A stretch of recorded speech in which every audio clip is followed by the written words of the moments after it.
my name's Meg. I make videos about eating disorder recovery, and I'm recovering myself from an anorexia relapse at the moment, and I've been receiving incredible help. It's called Cognitive Behavioural Therapy Enhanced, CBTE. I try to just use these videos to share some of the things which have helped me and show how I use the strategies that my psychologist teaches me.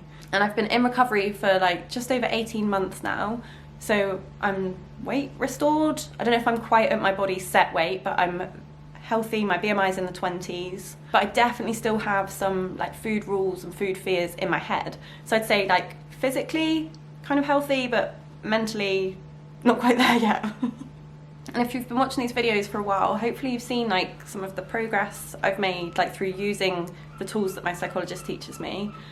But also have seen me gain weight, which I have not loved, and change clothes size, which has actually been quite traumatic.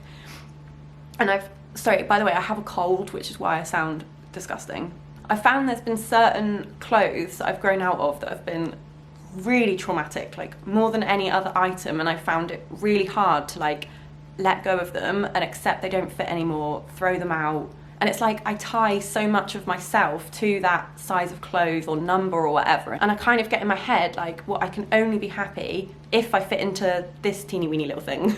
Or if I weigh myself in the morning and see the number that I want to see, I'd have been in a good mood for that day.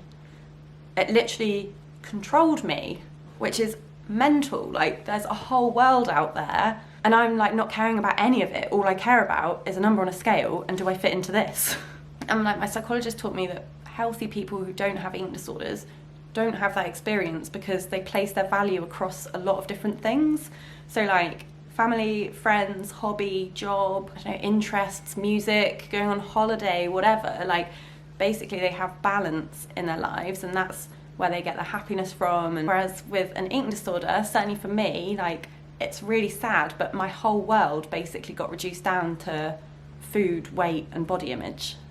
Oh my god, sorry.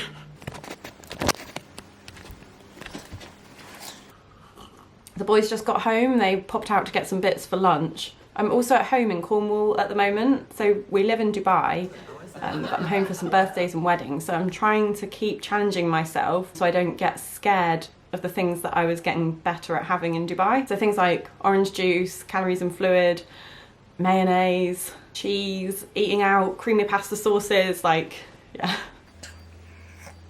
So I also can't remember what I was saying at all. I can't get the angle right. Right. So my psychologist kind of helped me to see that what I thought was happiness from anorexia type stuff wasn't really happiness. It was a feel good. It did make me feel good. If I could fit into small clothes, I felt good. Or if I saw a low number on the scale and that morning I was in a good mood for the day. But that's not really happiness. I'm not going to look back on that when I'm 80 and be oh, remember that day when I weighed that on the scale. And it's not a lasting happiness, not in your core. It's something you have to repeat all the time. She'd call it a fleeting feel good, because I'd feel good today because I weighed that, but then tomorrow I'd have to weigh it again or less, or I wouldn't feel good. So it's not you ever just stand on the scale and see a number and go, oh, that's me done, I can sit back now, I'm happy.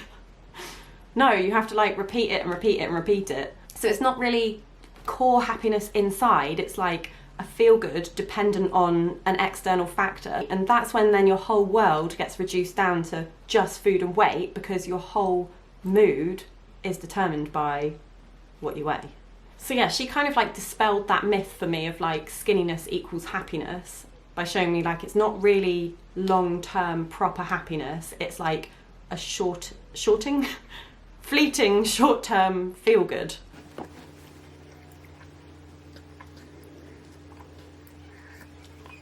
Packing to come home this summer was actually quite difficult because there were quite a lot of clothes that I brought home last summer that don't fit me now. So this is a pair of shorts which do fit me, but I have, oops, oh no. But I have ones in a smaller size which don't fit me anymore. And I'm so weirdly attached to them, I have to fit those shorts. Yeah, I really thought I'll never be able to be happy if I can't fit those shorts, genuinely thought that.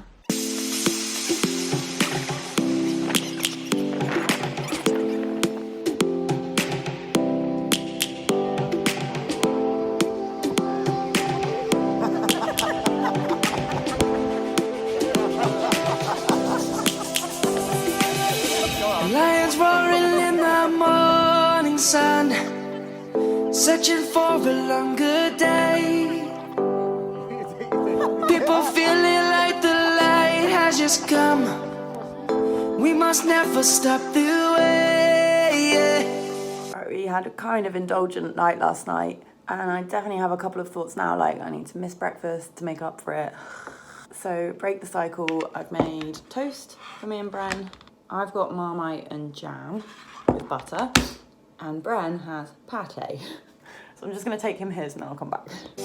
Birds jumping and I hear my name, grasping into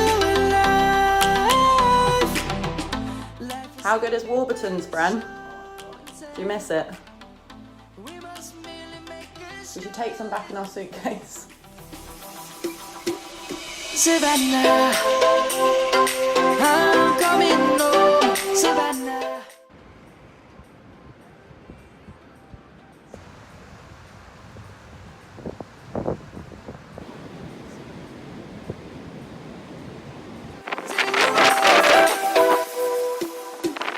Savannah.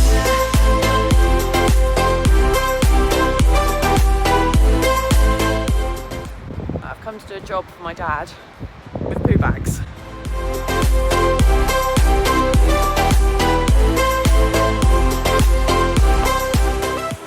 We've got this beach hut and I have to cover the lock with a poo bag just to stop all like the salt from the sea getting into it and gumming it up. Okay, Dad. We will always take a stand for the people, for the land. So I'm wearing the shorts today. I do actually feel loads better in them. Like, they're just so much comfier.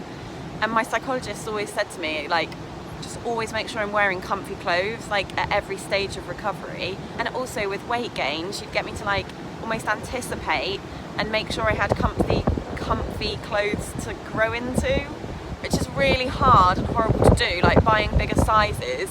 I don't know, like sometimes I'm like, no, these are women's shorts, like these are my natural size shorts, I'm supposed to be in these shorts. I can eat what I want in these shorts. I don't have to restrict to fit them. Like those old teeny weeny tiny shorts, I couldn't eat what I wanted because I wouldn't have fit them, like they're not my natural size. And I don't want to live a life where I have to starve myself to fit into a teeny weeny pair of shorts. Like, no, fuck that. Like last night's a perfect example. So we went for a pint with our family at the pub, which is lush. I literally love it. Like, it's just like my happy place. Sitting on the beach, in the sun, with a pint, with your family, having a laugh. Like, oh, it's just absolute perfection for me. But if I was trying to fit into my old shorts still, I wouldn't have been able to have a cider, for one, because I'd have been terrified of the calories. So I'd have had, I don't know, like a gin and slimline tonic. And then I'd have had to check 8 million times that the tonic was definitely slimline. Like, if anyone else bought it for me, I'd be like, are you sure you got slimline? Are you sure you got slimline? And maybe I'd have had like a freak out that I was going over my calories, that I was going to gain weight, that my shorts weren't going to fit. Windy. And also we ended up getting dinner at the pub. Like, we'd actually planned to have a barbecue at that beach hut, but we just couldn't be asked, so we just got like burgers and fish and chips instead. And if I was suppressing my body weight, I never would be able to do that.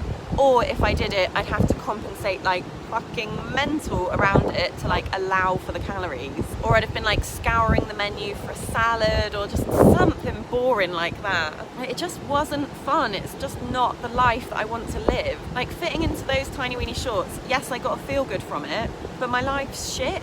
And then that feel good's gone in a week. Like, I don't remember that feel good when I'm 80, and I've sacrificed so much just to have it. Like, so I'm kind of torn now, but like, I don't love fitting into these shorts. I was depressed the first couple of days I wore them, but then at the same time, like, look at the life I can live now to live in these shorts.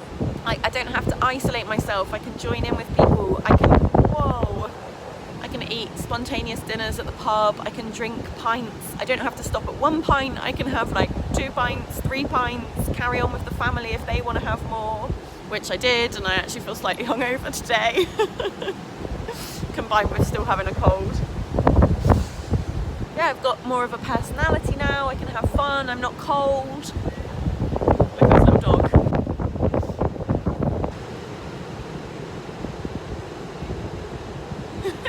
He's going for a swim in the rock pool.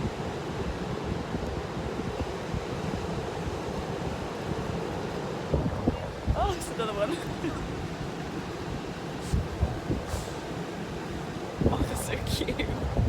Like, I don't love weight gain. I don't love my body. I don't love growing out of clothes or changing sizes. But then I do love all the stuff that it allows me to do, and like the person it allows me to be, the life it allows me to live. My psychologist has taught me to try and just accept my body and then enjoy the life it allows me to live. I kind of call it body neutral, life positive. Like, your body is just your body. I'm a Meg-sized Meg.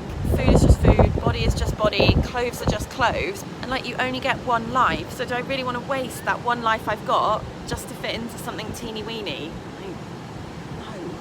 So I think it just helps me to try and like remember everything else I've gained with weight gain. Remember what I value in life and the person I want to be, and like what I respect in others. Like, I don't give a shit if my sister fits into teeny weeny shorts or my best friend. Like, I just want them to be them and be happy and like have fun with them. Oh my god.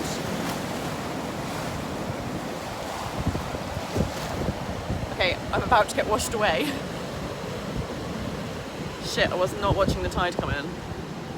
Right, I'm gonna go whilst the tide's gone back out, but lots of love to everyone.